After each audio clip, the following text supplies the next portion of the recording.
Bismillahirrahmanirrahim. Assalamualaikum warahmatullahi wabarakatuh. Innal hamdalillah nahmaduhu wa nasta'inuhu wa nastaghfiruh wa na'udzu billahi min sururi anfusina wa min sayyiati a'malina.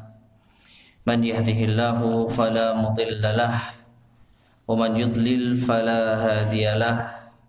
Wa asyhadu an la ilaha illallah wahdahu la syarika lah wa asyhadu anna Muhammadan abduhu wa rasuluhu, amma ba'd.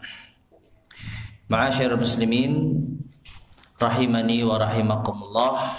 Alhamdulillah kita bisa melanjutkan kembali kajian kita, meneruskan pembahasan dari kitab Kupas Tuntas Memahami Kalimat Syahadat Menurut Aqidah Ahlussunnah wal Jamaah, yang disusun oleh Al-Ustadz Yazid bin Abdul Qadir Jawaz hafizahullahu ta'ala. Pada kesempatan kali ini kita memasuki bab yang ke-7. Halaman berapa?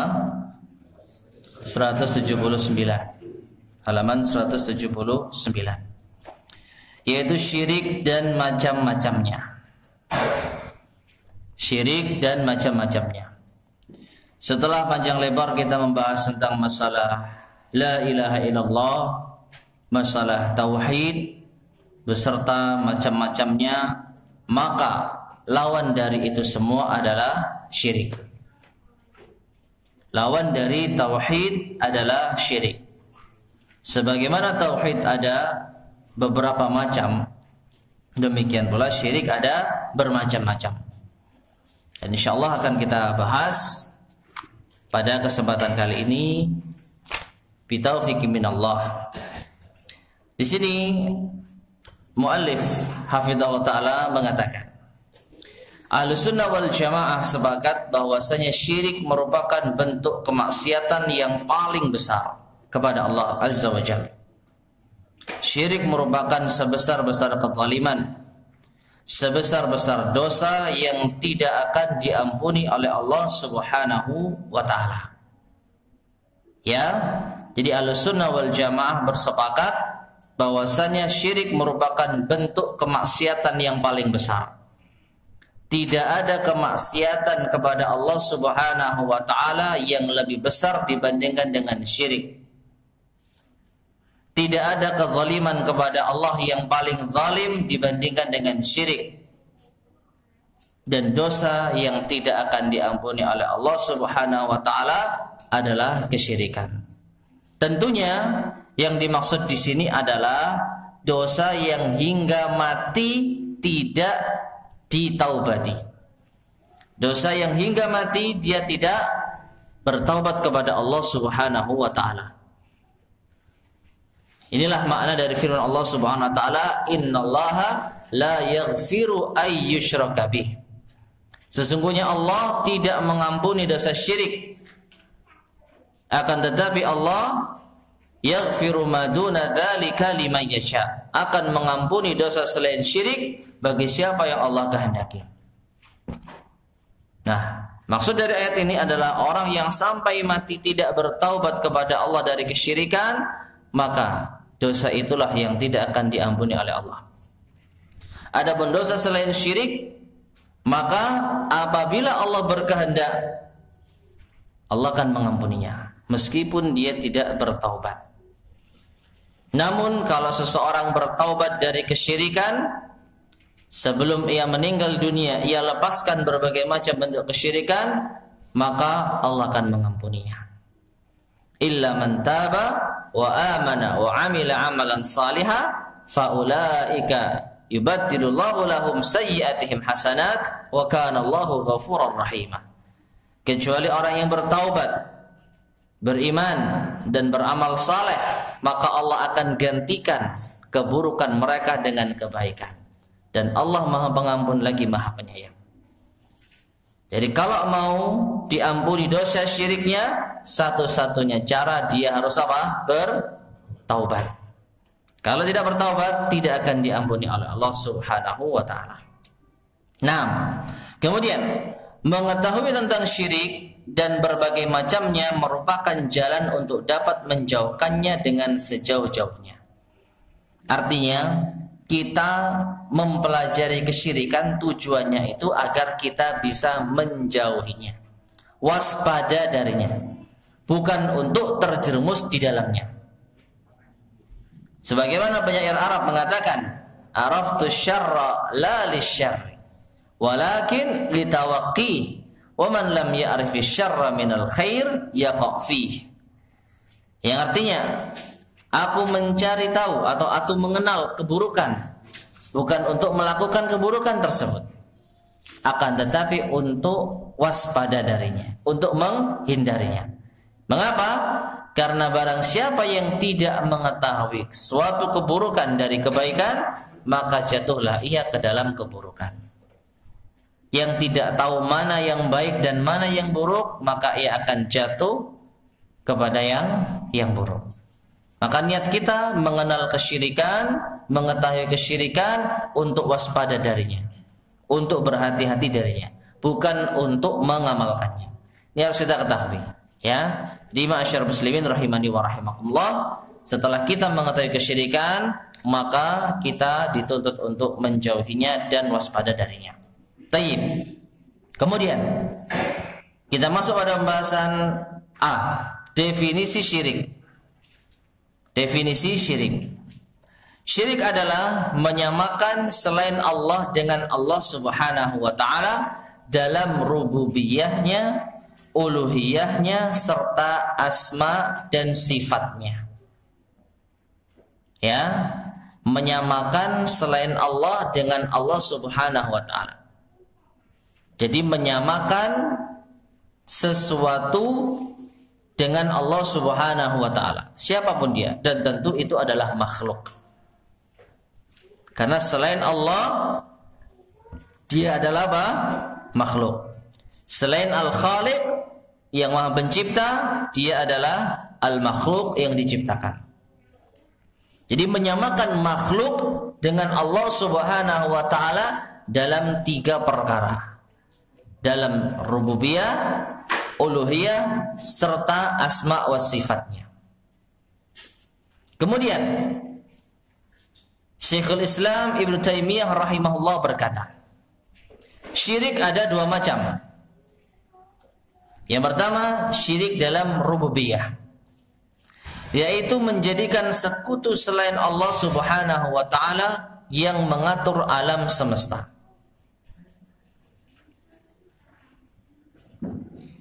Menjadikan sekutu selain Allah Subhanahu wa taala yang mengatur alam semesta. Apa maknanya? Berbuat syirik dalam rububiyah. Jadi syirik artinya apa? Menyamakan selain Allah dengan Allah dalam rububiyah. Dan kembali kepada pelajaran tentang tauhid rububiyah, mengesahkan Allah dalam rububiyah. Masih ingat ya? Rububiyah itu terkait dengan apa? Ketuhanan, yang menciptakan, yang menghidupkan, yang mematikan, yang memberi rezeki, yang mengatur alam semesta. Ini semua adalah Allah Subhanahu wa ta'ala. Maka seseorang jatuh ke dalam kesyirikan dalam tauhid rububiyah tatkala ia meyakini ada selain Allah yang mampu untuk berbuat sama seperti apa yang Allah Subhanahu wa ta'ala perbuat. Ada yang menciptakan selain Allah, mengakui ada yang bisa menghidupkan selain Allah, mempercayai ada yang bisa mematikan selain Allah, mempercayai ada yang bisa menyembuhkan selain Allah, mengimani ada yang mengatur sebagian alam semesta selain Allah. Itu kesyirikan dalam apa? Rububiyah. Bisa dipahami ya? Jadi syirik dalam rububiyah tatkala seseorang meyakini ada selain Allah yang mampu untuk melakukan apa yang Allah Subhanahu wa taala lakukan dari segi ketuhanan, baik itu menciptakan, menghidupkan, mematikan, memberi rizki, mengatur urusan. Ini khusus hanya milik Allah Subhanahu wa taala. Nah, ketika ada orang yang meyakini ada selain Allah yang mampu melakukan itu semua, maka saat itulah ia terjatuh dalam syirik rububiyah. Sebagaimana firman Allah Subhanahu wa taala dalam surat As-Saba, dalam surat Saba ayat yang ke-22.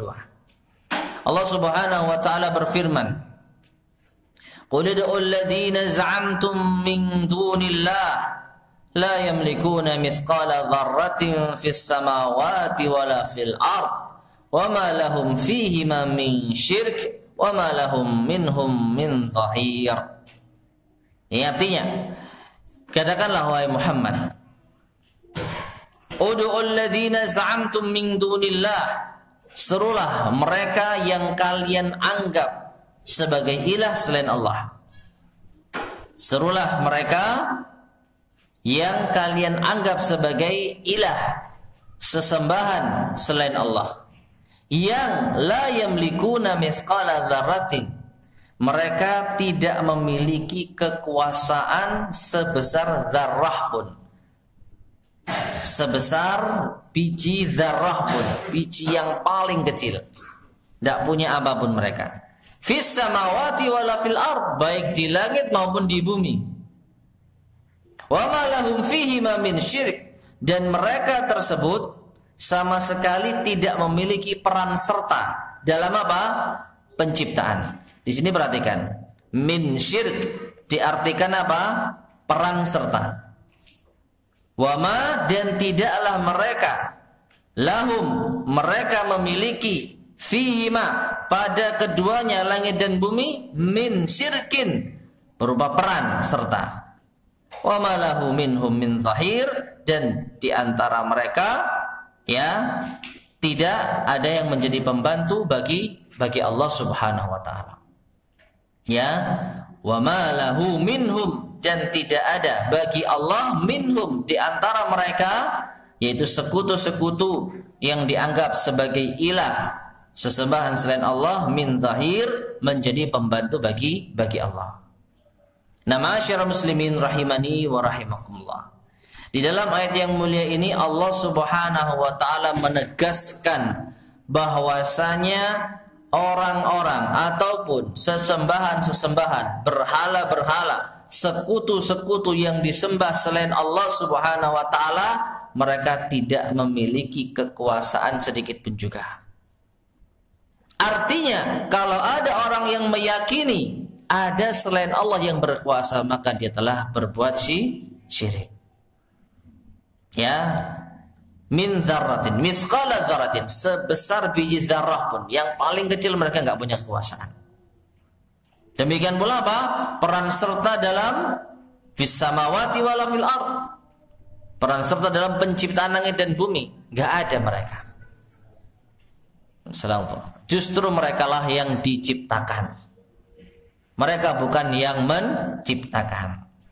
Maka bentuk kesyirikan dari segi rububiyah, tatkala seseorang meyakini ada selain Allah yang mampu untuk berbuat sebagaimana kekhususan Allah Subhanahu wa taala. Nah ini, dan ini syirik yang pertama. Yang kedua, syirik yang pertama ini kira-kira ada enggak di antara kaum muslimin? Meyakini ada selain Allah yang bisa mendatangkan manfaat, menolak madarat, menyembuhkan, mengetahui hal yang gaib. Nah, hal yang gaib kekhususan Allah Subhanahu wa taala.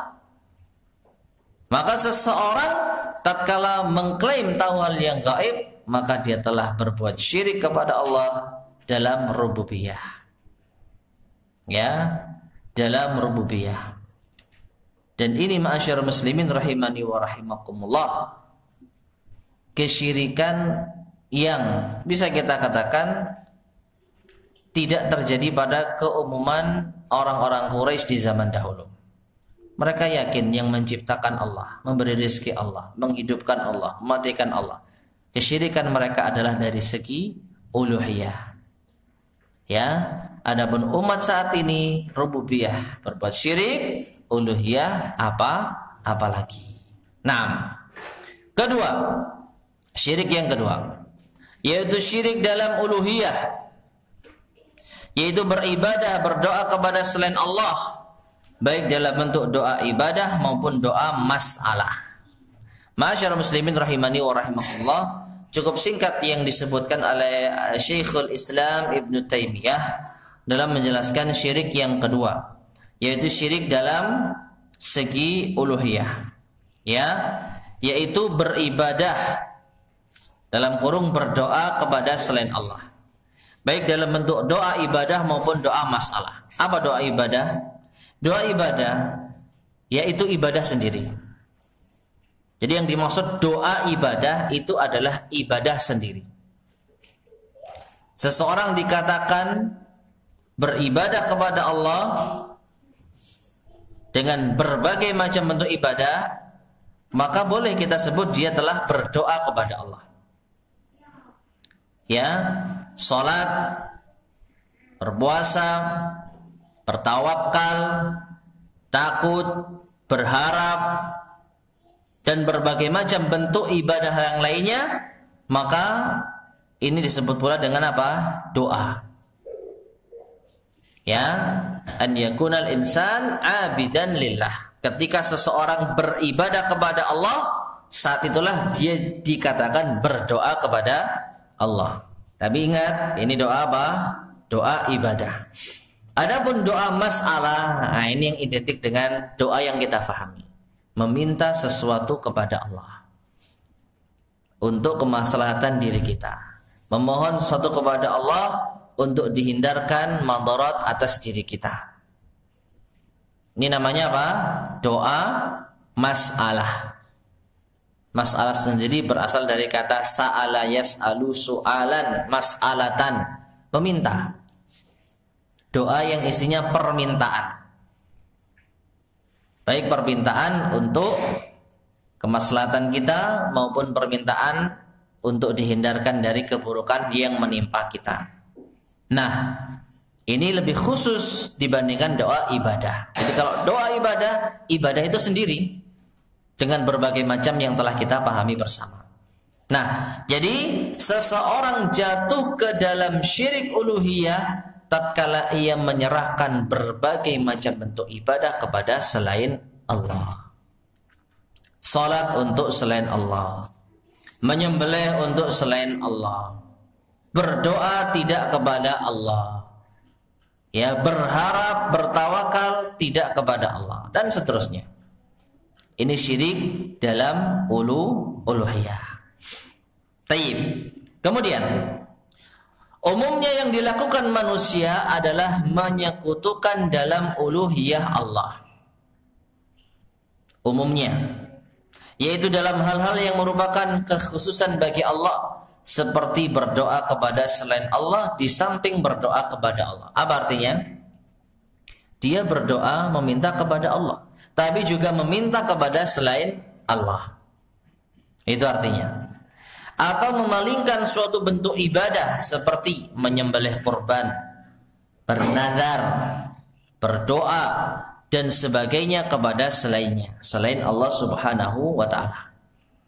Dan ini jelas merupakan suatu kesyirikan.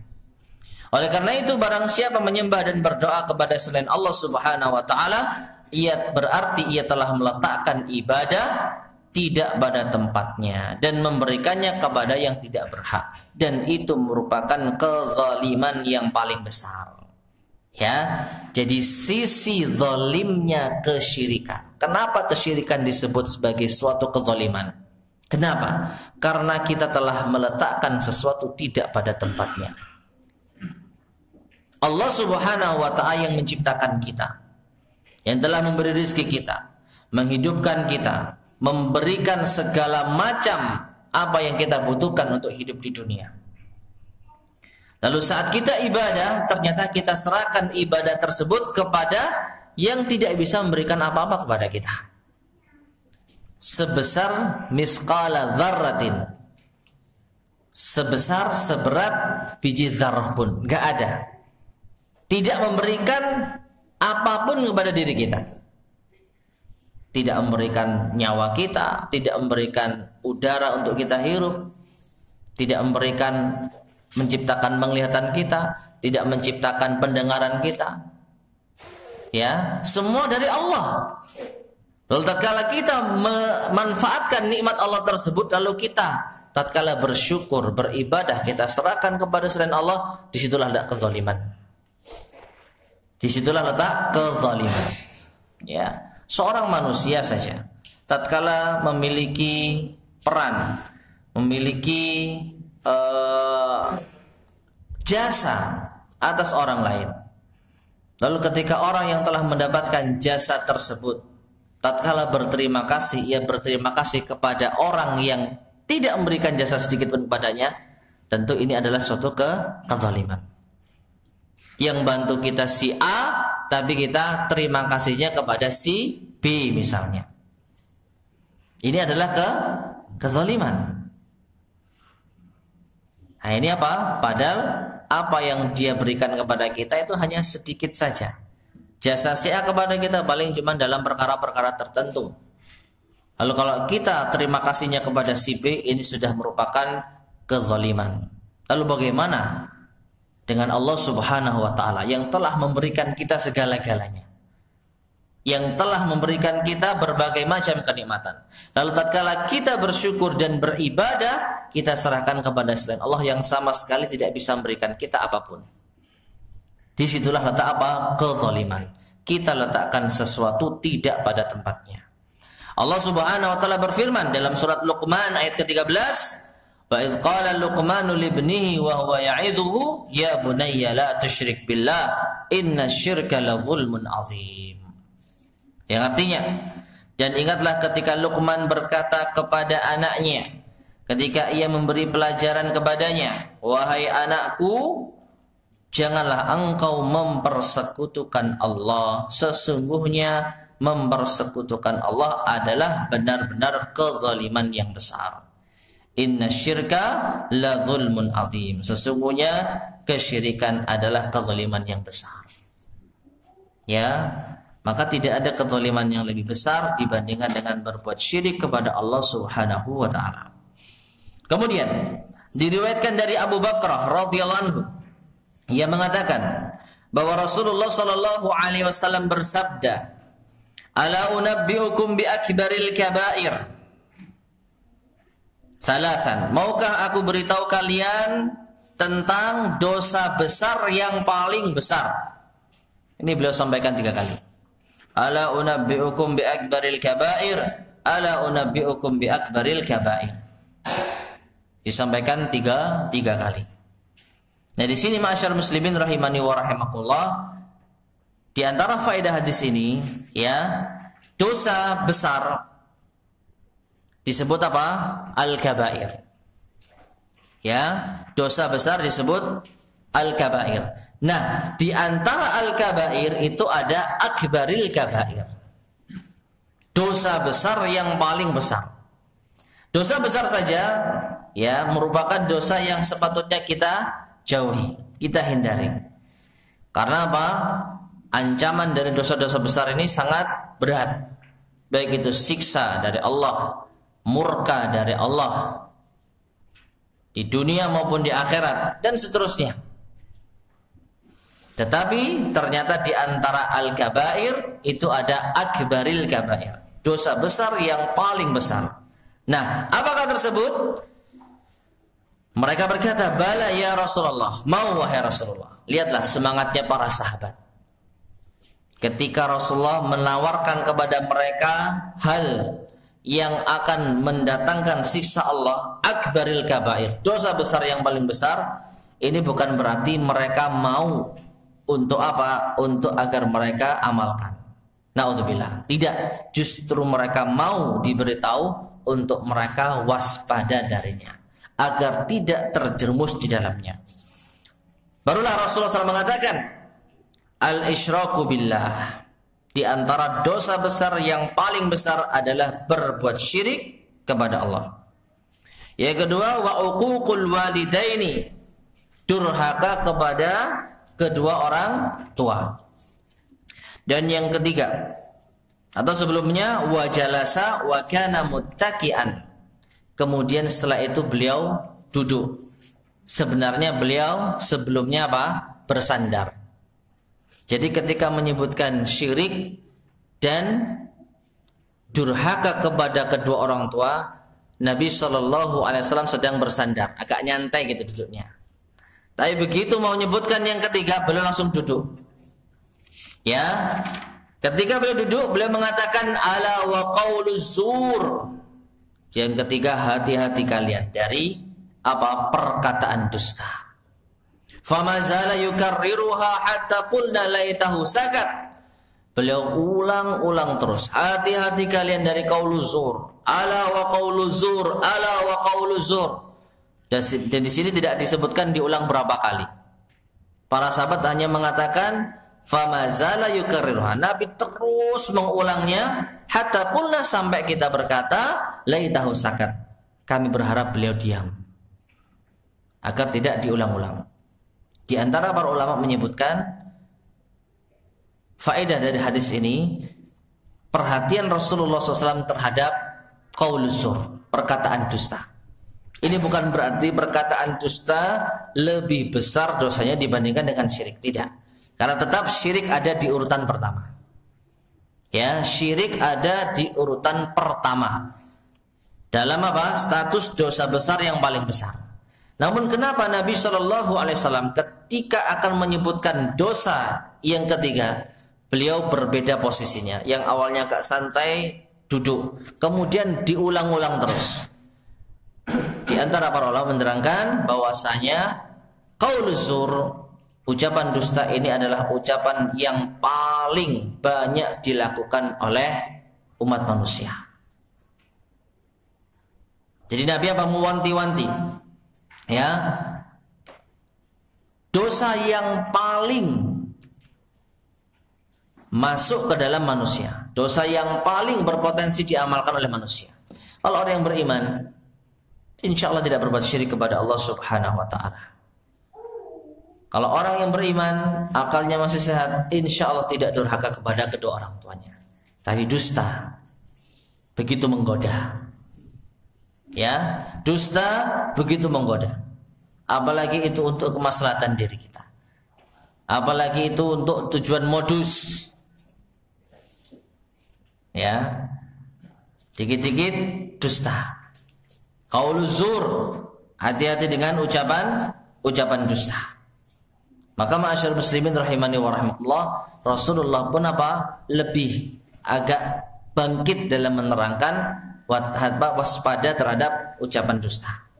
Nah ini. Namun di sini tentu yang menjadi tema atau inti pembahasan kita yang pertama, yaitu berbuat syirik kepada Allah Subhanahu wa ta'ala.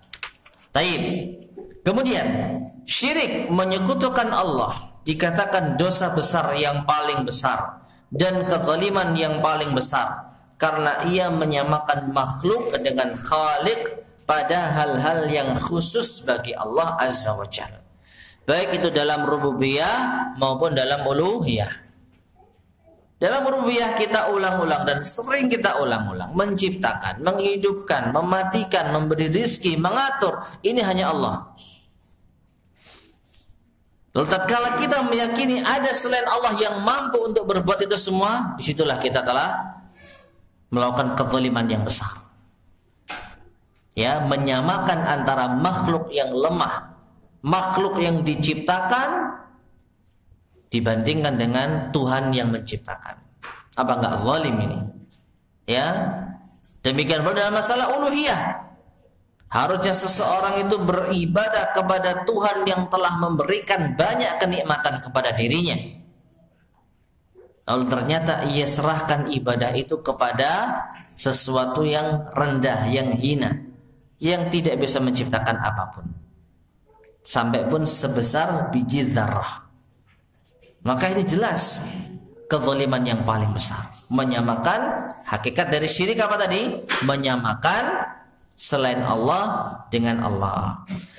Barang siapa yang menyekutukan Allah dengan sesuatu, maka ia telah menyamakan dengan Allah, dan ini sebesar-besar kezaliman. Menyamakannya dengan Allah, dan ini adalah sebesar-besar kezaliman. Zalim adalah meletakkan sesuatu bukan pada tempatnya. Ini secara bahasa.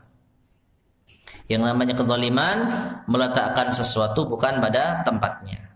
Adapun kezaliman dalam kesyirikan, jelas kita meletakkan ibadah kepada yang bukan tempatnya.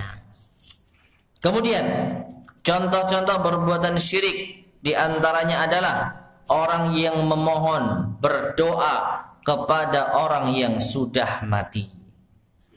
Berdoa kepada orang yang sudah mati, baik itu nabi, wali maupun yang lainnya. Perbuatan itu adalah syirik. Ya. Mengapa? Karena doa itu adalah ibadah, dan ibadah hanya diserahkan kepada siapa? Allah. Lalu kita serahkan kepada selain Allah. Intinya selain Allah, siapapun dia. Siapapun dia. Ya, di sini kita tidak membenci para nabi, para wali, orang-orang soleh, tidak. Hanya saja perlakuan sebagian orang yang mengkultuskan mereka sehingga menjadikan mereka berdoa kepada orang-orang tersebut, inilah yang kita ingkari.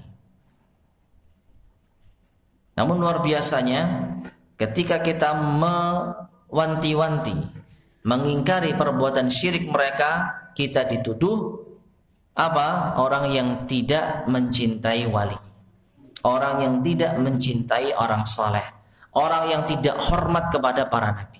La haula wala quwata illa billah. Sekali-kali tidak.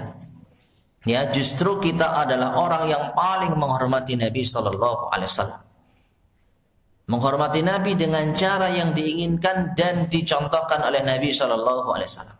Mencintai Nabi dengan cara yang diridhai oleh Nabi sallallahu alaihi wasallam.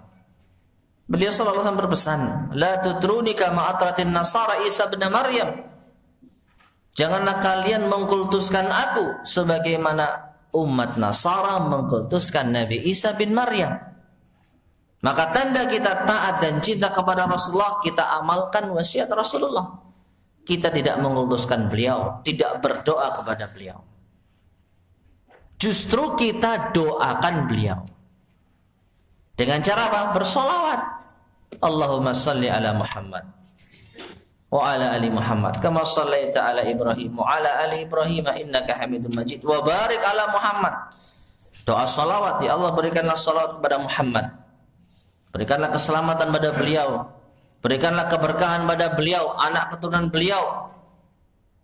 Nah, kalau ini boleh dan memang patut dan harus, ya, cara kita mencintai Rasul dengan bersalawat kepada beliau, mintanya kepada Allah.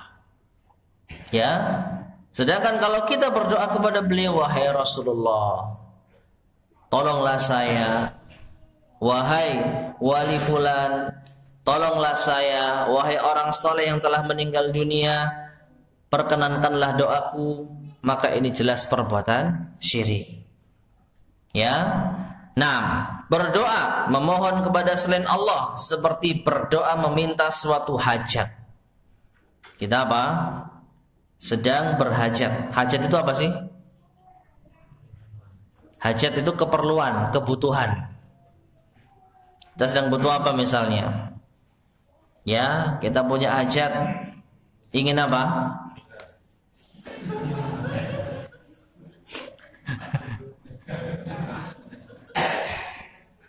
Ingin menikah. Ya nggak apa-apa yang ngomong. Ya, saya hanya membawa. Ya. Hajat menikah. Menikah ini hajat kan? Hajat kebutuhan manusia. Ya, maka minta kepada Allah Subhanahu wa taala. Meminta kepada Allah Subhanahu wa taala agar diberikan jodoh. Ya, agar didekatkan wanita yang salihah. Minta kepada Allah Subhanahu wa taala. Bukan datang ke kuburan. Bukan datang kepada para wali. Ya. Bukan datang kepada tempat-tempat keramat yang di situ kita minta jodoh di sana, tidak. Ya. Nah ini. Demikian pula isti'anah, minta tolong. Iyyaka na'budu wa iyyaka nasta'in. Minta pertolongan secara umum. Demikian pula istighasah, minta tolong di saat sulit. Pernah kita sampaikan ya, perbedaan antara isti'anah dan istighasah. Keduanya sama-sama meminta pertolongan. Bedanya isti'anah ini dikala yang lapang. Secara umum kita minta tolong, setiap kita minta tolong itu disebut isti'anah. Tapi kalau istighasah dikala sulit, sempit, dalam keadaan terdesak. Jadi meskipun kita nggak ngomong istighasah, ya Allah aku beristighasah kepadamu, kita cukup mengatakan ya Allah tolonglah saya dalam keadaan yang sangat-sangat terdesak sekarang ini, berilah jalan keluar bagi saya. Kita khusyuk minta kepada Allah, ini sudah disebut istighasah. Ya, istighasah. Nah, maka kepada Allah. Ya, jadi berdoa kepada Allah, kepada selain Allah, minta hajat, isti'anah, istighasah kepada orang mati misalnya. Baik itu kepada nabi, wali, habib, kiai, jin, maupun kuburan keramat, atau minta rezeki, meminta kesembuhan penyakit dari mereka, atau kepada pohon dan lainnya selain Allah adalah syirik akbar, syirik besar yang mengeluarkan seseorang dari Islam, yang membatalkan keimanan, yang mengharuskan seseorang itu kalau mau bertobat dia harus bersyahadat ulang. Nah ini. Jadi di sini ma'asyar muslimin rahimani wa rahimakumullah, poinnya apa? Poinnya pokoknya kepada selain Allah. Kepada selain Allah. Dan pernah kita sampaikan pada pelajaran kajian kita dahulu Al-Qawaidul Arba, di antara hal yang memprihatinkan keadaan kaum musyrikin di zaman dahulu dan orang-orang yang berbuat syirik zaman sekarang. Kalau kaum musyrikin di zaman dahulu mereka berbuat syirik kepada Allah dengan apa? Tokoh-tokoh yang mungkin dia itu orang yang soleh dulunya, orang yang ahli ibadah, orang yang memiliki kedudukan di mata umat, lalu dikultuskan, diagungkan, berbuat syirik kepada para nabi, kepada para wali, kepada malaikat, ya, kepada ahli ibadah. Ini tetap perbuatan syirik. Tetapi jika dibandingkan dengan kesyirikan sebagian umat di zaman ini, maka kalau umat di zaman ini bukan hanya orang soleh yang dijadikan sebagai sekutu bagi Allah. Apa sekarang ini? Hah? Jinnya gimana Pak? Hah?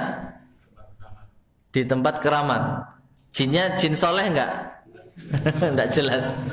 Ya, perbuatan syirik di zaman sekarang luar biasa. Segala apa yang pokoknya yang wah, yang heboh dikeramatkan. Sampai pun kotoran hewan dikeramatkan katanya. Pernah dengar? Hah? Disebut kiai hewannya. Jadi berbuat syirik dengan hewan begitu. Nah ini, subhanallah. Ya. Jadi pokoknya apa? Dan naudzubillah bisa jadi nanti suatu ketika ada orang gila yang pakai surban, yang pakai anu, nanti diagung-agungkan. Bisa jadi. Nah, ini. Nah iya. Minta nomor mengapa? Katakanlah minta nomor itu suatu perbuatan dosa, judi, gitu ya.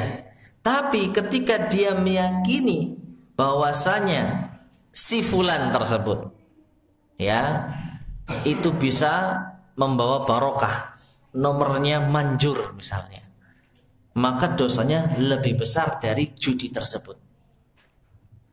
Orang judi dosa, termasuk dosa besar, tapi kesyirikannya lebih besar lagi, ya.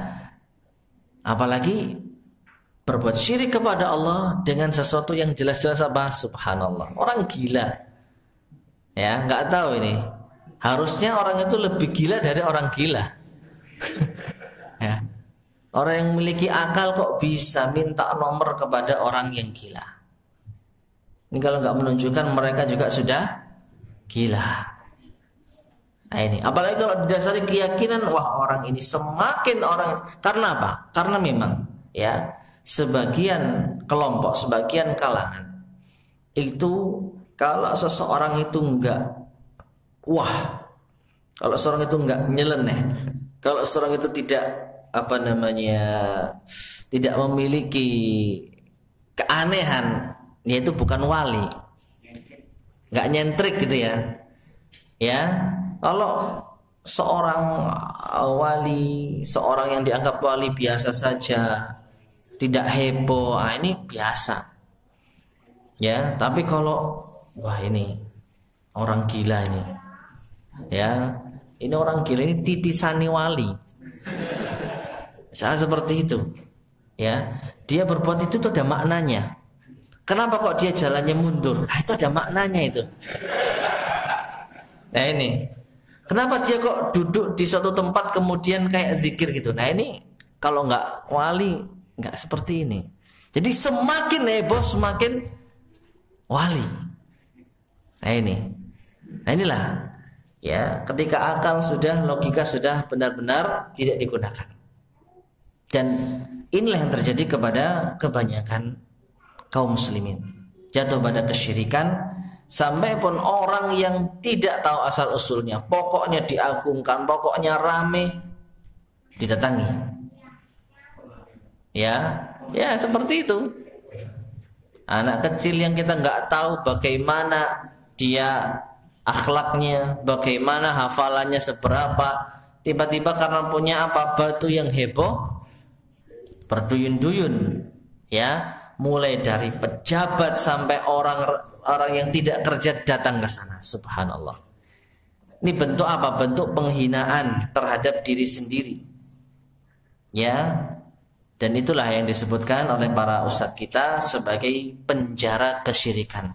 Orang kalau sudah terpenjara dalam suatu kesyirikan, maka jabatan kedudukan itu sudah tidak berfungsi lagi. Hina. Ya, jabatan yang mereka miliki, akal yang mereka miliki, posisi dan kedudukan yang mereka miliki, ketika mereka telah terjatuh pada kesyirikan, maka mereka lebih hina dari apa? Hewan ternak. Nah ini, maka masyarakat muslimin rahimani wa rahimakumullah, syirik besar. Orang yang meminta-minta kepada selain Allah Subhanahu wa taala, siapapun. Sekali lagi, tidak kita menzalimi, tidak kita mencela para nabi, para wali, ya, orang-orang saleh, tidak. Tapi dudukkan mereka sesuai dengan kedudukannya, doakan mereka. Adapun minta kepada mereka tidak, berdoa kepada mereka tidak, karena doa ini khusus hanya untuk Allah Subhanahu wa taala. Selain Allah syirik, siapapun dia, mulai dari benda mati sampai benda hidup, sampai orang yang paling tinggi kedudukannya insya Allah, Nabi SAW, sampai Nabi SAW, sampai pun malaikat, gak boleh kita berdoa kepada para malaikat, ya, meskipun mereka masih hidup. Nah ini. Nah kemudian Syekh Muhammad bin Abdul Wahhab rahimahullah berkata, barang siapa yang memalingkan satu macam ibadah kepada selain Allah, maka ia musyrik kafir. Dalilnya Allah Subhanahu wa taala berfirman, "Wa man yad'u ma'allahi ilahan akhara la burhana lahu bihi fa innama hisabuhu 'inda rabbih innahu la yuflihul kafirun." Perhatikan dalam surat Al-Mu'minun ayat 117. Dan barang siapa yang menyembah ilah yang lain selain Allah, padahal tidak ada satu bukti pun baginya tentang itu, maka perhitungannya hanya pada Rabb-Nya, hisabnya hanya milik Allah. Namun sungguh orang-orang yang kafir itu tidak akan beruntung. Jadi yang mengatakan yang menyembah selain Allah kafir itu siapa? Allah Subhanahu wa taala. Jelas.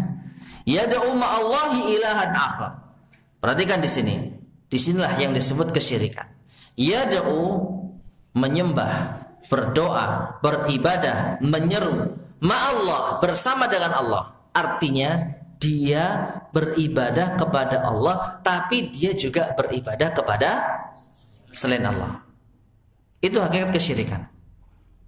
Jangan ada yang mengatakan syirik itu kalau kita menyembah selain Allah saja.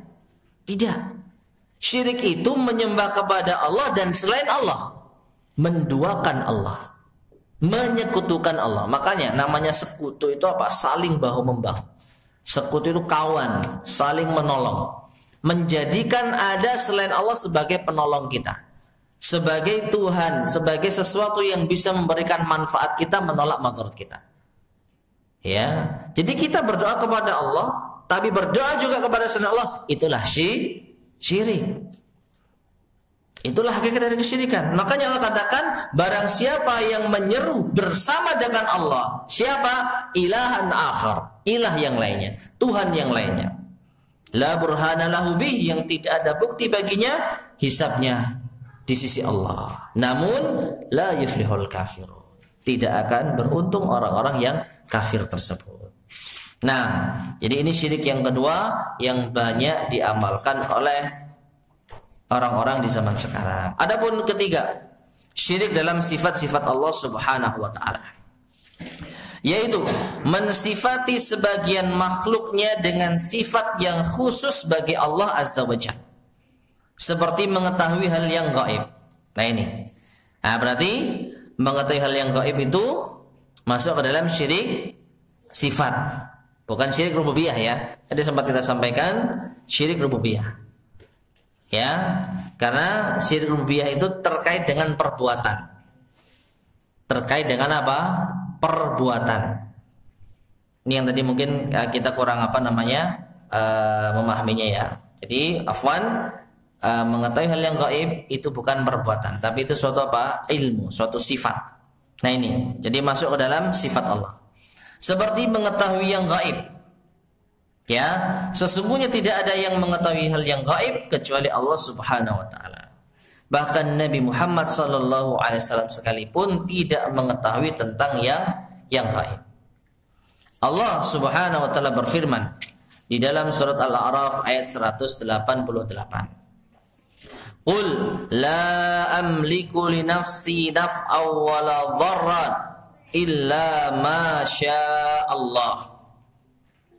Lau kuntu a'lamul ghaiba lastakthartu minal khair wa ma massani yasu.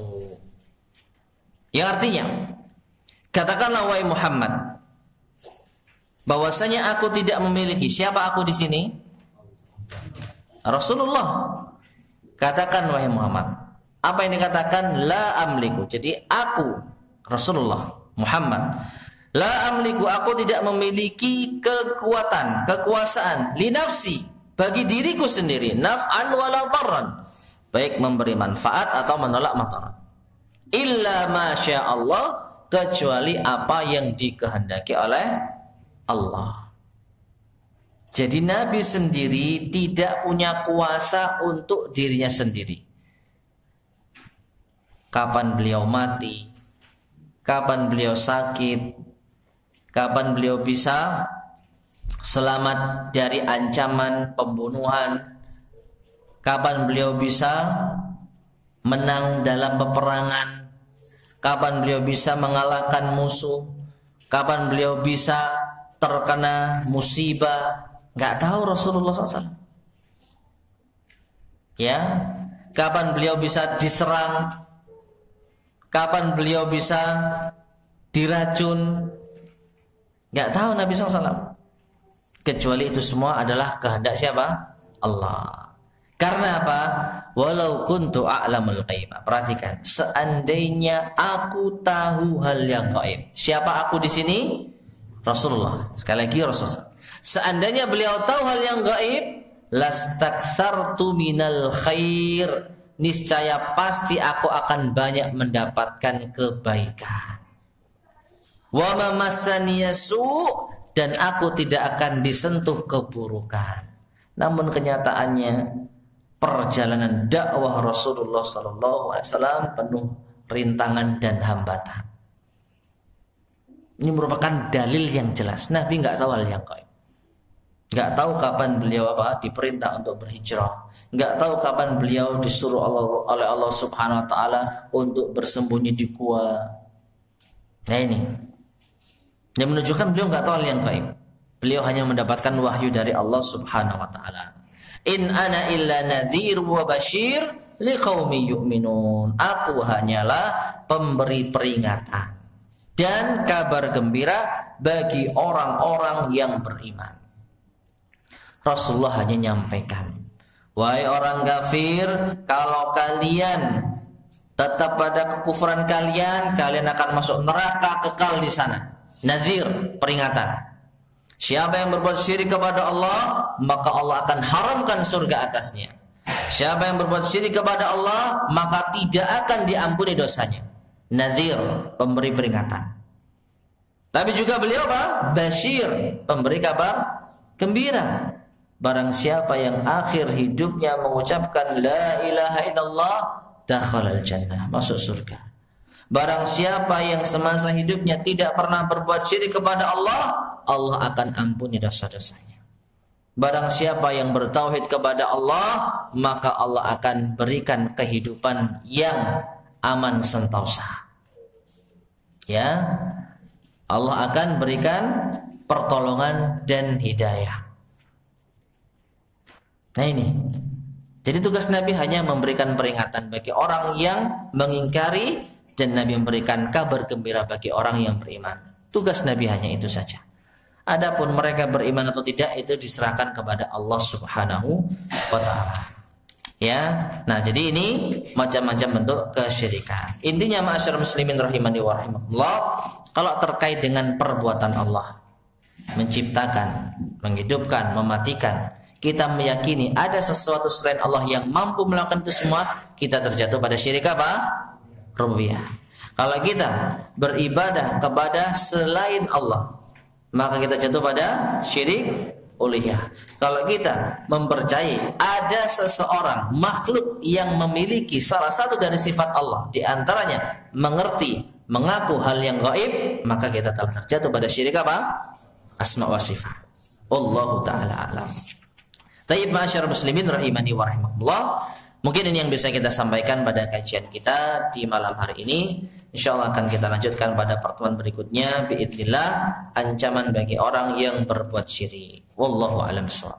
Baik, sebelum kita akhiri, barangkali ada yang bertanyakan, silakan. Yang mana dulu? Sud. Monggo Pak dulu. Nggih.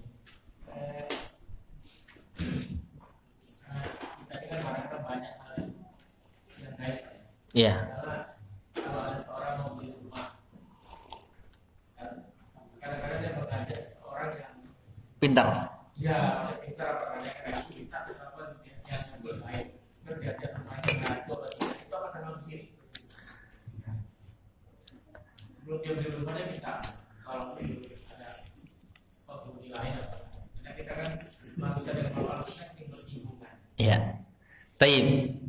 Jadi apakah ketika seseorang ngajak kawannya yang ditengarai pintar untuk konsultasi, maka kita lihat dia konsultasi dalam bentuk apa? Apakah kawan yang diajak tadi itu diyakini tahu hal yang gaib? Nah ini perlu dijawab. Ya, apakah orang yang diajak tadi diyakini tahu hal yang gaib? Kalau iya, maka tentu dia telah berbuat syirik. Tapi kalau orang tersebut dimintai pendapatnya hanya dari segi masalah estetika, sama sekali tidak ada hubungannya dengan mistik gitu ya, tidak ada hubungannya dengan jin, apalagi ngajak arsitek. Nah, nanti kira-kira bagaimana ini? Nah, itu lebih baik, Pak. Jadi lebih cenderung pada kenyamanan. Ya. Jadi wallahu a'lam bishawab, saya tidak bisa mengatakan mengajak kawan yang apakah ada jinnya atau tidak, ini sampai pada taraf apa. Karena sekarang kalau seorang itu ya, seorang yang normal, maka ya nggak tahu ada jin atau tidaknya. Ya, ngajak seorang ustadz, ya ustadz juga nggak tahu ada jin atau enggak. Yang jelas setiap rumah ya pasti ada jinnya. Hanya saja apakah jinnya mengganggu atau tidak ya belum tahu, belum pernah dicoba. Ya. Tapi kalau meyakini wah itu ada penampakan di sana. Nah, ini indikasi kuat berarti dia seakan-akan tahu hal yang gaib.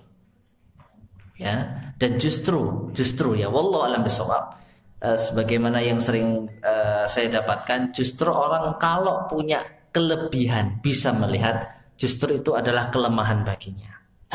Normalnya manusia tidak melihat jin. Normalnya. Justru itu yang aman. Ya, justru itu yang top.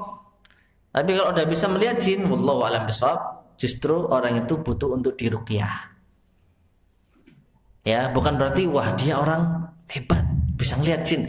Bisa melihat jin itu bukan hebat. Ya. Orang sakit, ya sakit dia, harusnya nggak melihat jin. Karena apa? Kita beda alam, kita beda alam, dan kita hidup tanggung jawab dengan apa yang kita lakukan, sama sekali tidak terkait dengan jin dan lain sebagainya. Jadi wallahu a'lam bishawab, dilihat sejauh mana ya kawan itu memberikan masukan dan peran dalam memilihkan rumah tersebut. Nah, ya. Ya. Apakah mempelajari terus mengetahui, setelah itu mempercayai teori Big Bang itu apakah? Big Bang itu apa? Teori Big Bang itu teori penciptaan alam semesta. Sebuah ledakan yang besar. Jadi kita mempelajari itu ya, setelah itu kita tahu teori pembuatan alam semesta itu mulai dari mempelajari untuk apa? Di sekolah. Dipaksa untuk mempelajari. Nah, lalu mengetahui teori. Lalu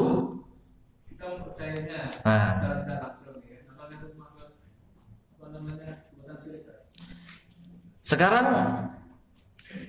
ketika itu dikaitkan dengan Allah Subhanahu wa taala, ya, maka di situ ada sisi mendingnya. Apa mending? Meskipun teori Big Bang ini teori yang keliru, ya, karena Allah Subhanahu wa taala menciptakan langit dan bumi dan seisinya, tidak ada berita sedikit pun yang adanya benturan, gitu ya. Jadi Allah menciptakan langit dan bumi dalam 6 masa, tidak ada sedikit pun yang namanya benturan.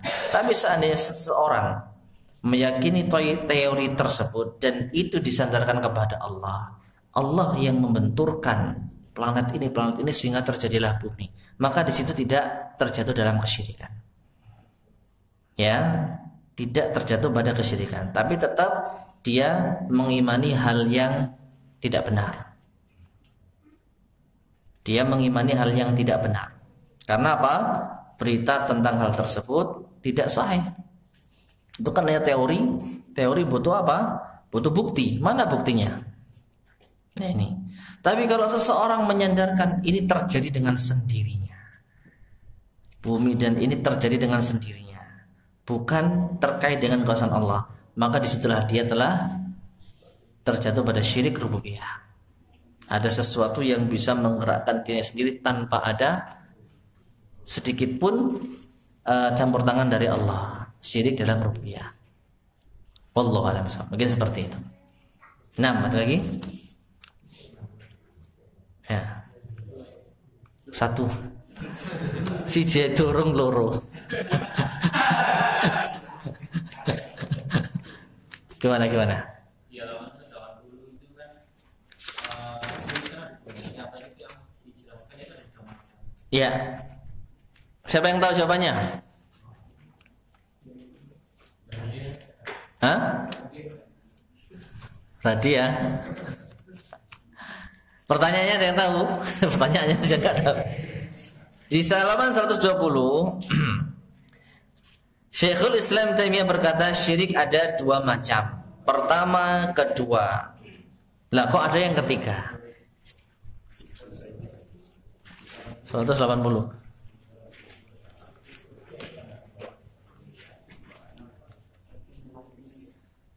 Hah? Siapa yang tahu jawabannya?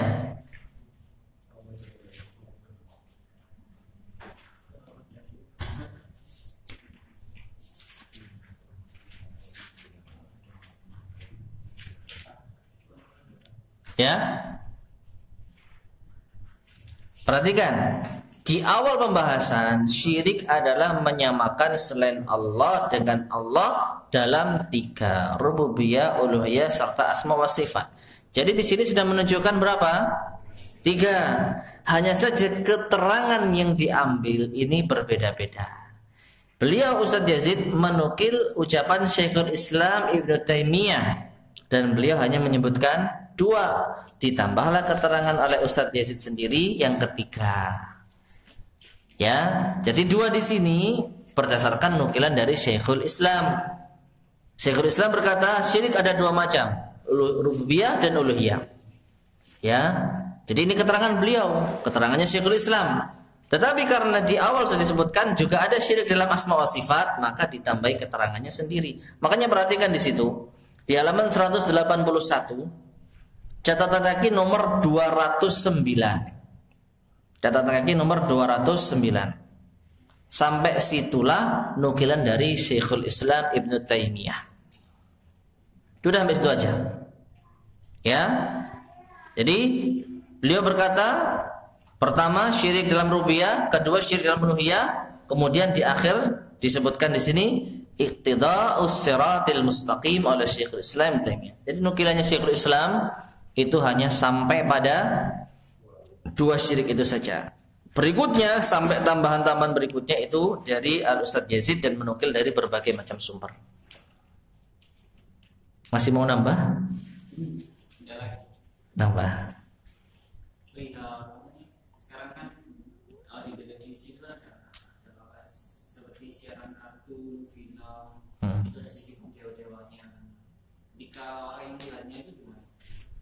Ketika ia melihatnya dan dia terpengaruh dan dia sampai mengimani hal tersebut, maka ia jatuh ke dalam kesyirikan. Dia ikut percaya. Ya. Jangankan dalam film, kartun dan lain sebagainya. Sepak bola kadang ada sisipan kesyirikannya. Dewi Fortuna masih belum berpihak kepada apa? Ya, subhanallah. Arek ngegulno tek Dewi Fortuna barang. Ya. Fortuner ngono enak. Ya. Nah ini. Jadi gol enggaknya itu karena Dewi. Ada keyakinan selain Allah yang bisa menggerakkan bola. Syirik ini. Nah, kalau sampai diyakini benar-benar syirik besar. Tapi kalau hanya sekedar ucapan, wallahu a'lam bishawab. Ya, saya nggak tahu hati manusia. Komentator itu apakah hanya sekedar ucapan abang-abang lambe, ya, atau memang dia meyakini, wallahu a'lam. Ya, Allah yang Maha tahu. Tapi jelas perkataan itu perkataan syirik, menjerumus ke dalam kesyirikan. Demikian pula kartun yang ada dewa ini dewa itu, ya jauhkan itu dari anak-anak kita. Wallahu a'lam. Ya. Waalaikumsalam warahmatullahi wabarakatuh. Ketika kita mempunyai orang tua kita itu masih zaman dulu gitu, kejawen istilahnya, masih mengenal tentang pohon-pohon keramat, dikelilingi gitu. Iya. Kita kan sebagai anak kan ketika menasihati orang tua kan dikira keminter apa ya? Iya. Ya itu. Lalu bagaimana kita seharusnya pada orang tua? Iya, kita tetap sabar dan tetap teguh di atas kebenaran. Artinya meskipun kita dikatakan keminter, ya sudah terima saja. Ya, dalam artian kita tetap lebih mendahulukan hak Allah Subhanahu wa taala. Kalau memang itu kesyirikan, kita nggak boleh patuh.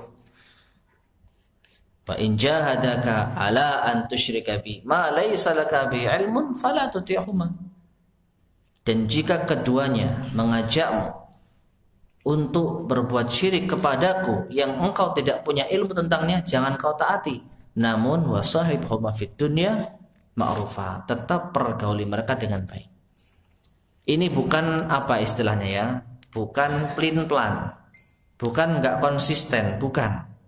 Justru ini adalah suatu apa? Suatu sikap yang diajarkan oleh Islam. Dalam masalah kesyirikan kita nggak ada toleransi, nggak taat ya nggak taat. Maaf saya nggak bisa, ini syirik. Oh keminter kamu dan lain sebagainya. Sudah cukup, kita nggak bantah. Nggih pun terserah kalau saya dikatakan keminter. Ojo tambah nantang bapak salah ya. Sudah kita terima, cukup kita ya. Maaf saya nggak bisa pak, maaf saya nggak bisa bu. Anak nggak tahu diuntung, anak durhaka dan lain sebagainya. Sudah terima saja, masukkan ke telinga. Tidak tolong kepada Allah. Ya sudah itu aja, nggak bisa kita lebih dari itu. Ya, dan senantiasa kita apa? Tetap berbuat baik kepada mereka. Apa yang bisa kita bantu, kita bantu. Ya, mungkin seperti itu. Wallahu a'lam bishawab. Nah, ini ada pertanyaan, bagaimana cara menyikapi orang tua yang bertentangan dengan kita agar tidak terjerumus ke dalam dosa besar? Sama. Ya, jadi insya Allah sudah terwakili ya pertanyaan dari akhwat ini ya.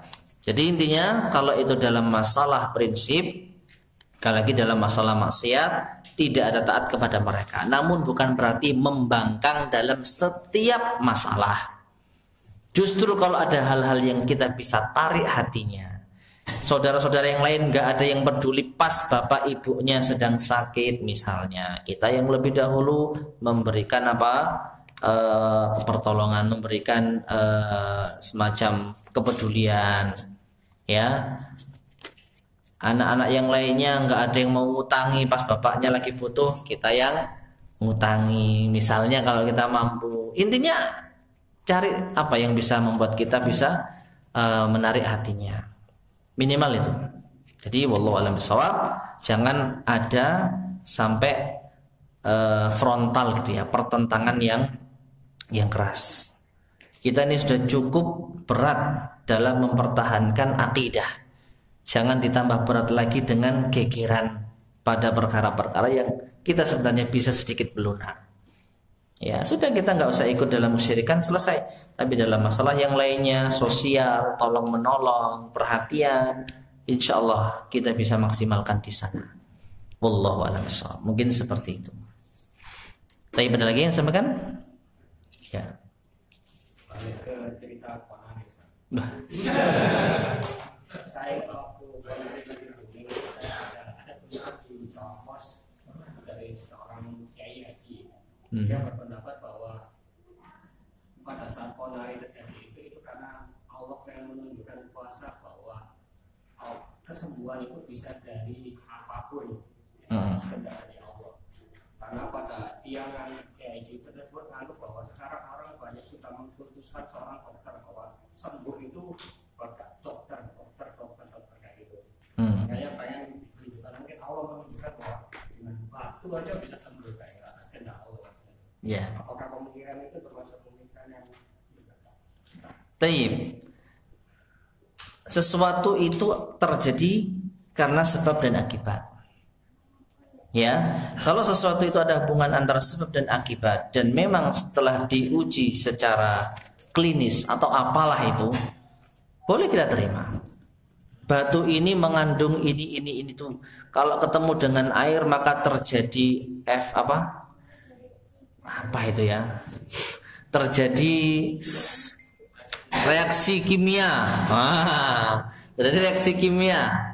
Nah, dari reaksi kimia itu akan menimbulkan zat kesehatan. Nah, setelah itu zat ini bermanfaat bagi orang yang sedang sakit. Oke lah kalau memang seperti itu. Tapi apakah seperti itu? Apakah seperti itu? Kalau tidak ada kaitannya, maka berarti telah menjadikan suatu hal yang bisa menjadikan sebab akibat tanpa ada keterangan dari Allah, maka ini adalah suatu kebohongan atau suatu kebodohan. Ya, Allah Subhanahu wa taala tidak menjadikan sesuatu itu sebab akibat lalu kita sangkut-sangkutkan sendiri. Maka di sini apa? Wallahu a'lam bishawab, ada sisi kesalahan dalam memahami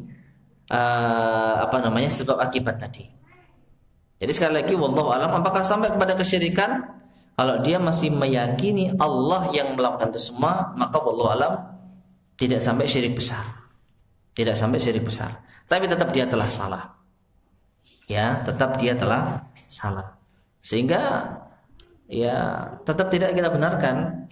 Apalagi saya pernah lihat ya, meskipun lewat TV, tetap dimasukkan saat tangan-tangan nih Pak. Cerot. Tangannya anak kecil sama gelas kan sedeng Pak. Masuk. Itu tangannya mari dulinan apa gak ngerti. Ya, apakah itu aman dalam artian higienis, steril? Nah, ini. Ya, jadi wallahu a'lam bishawab. Wallahu a'lam bishawab. Nah. Cukup ya? Baik, masyarakat muslimin rahimani wa rahimakumullah, mungkin yang bisa kita sampaikan pada kajian kita di malam hari ini semoga bermanfaat. Kurang lebihnya saya mohon maaf. Subhanakallahumma wa bihamdika asyhadu an la ilaha illa anta astaghfiruka wa atubu ilaik. Alhamdulillahirabbil alamin. Assalamualaikum warahmatullahi wabarakatuh.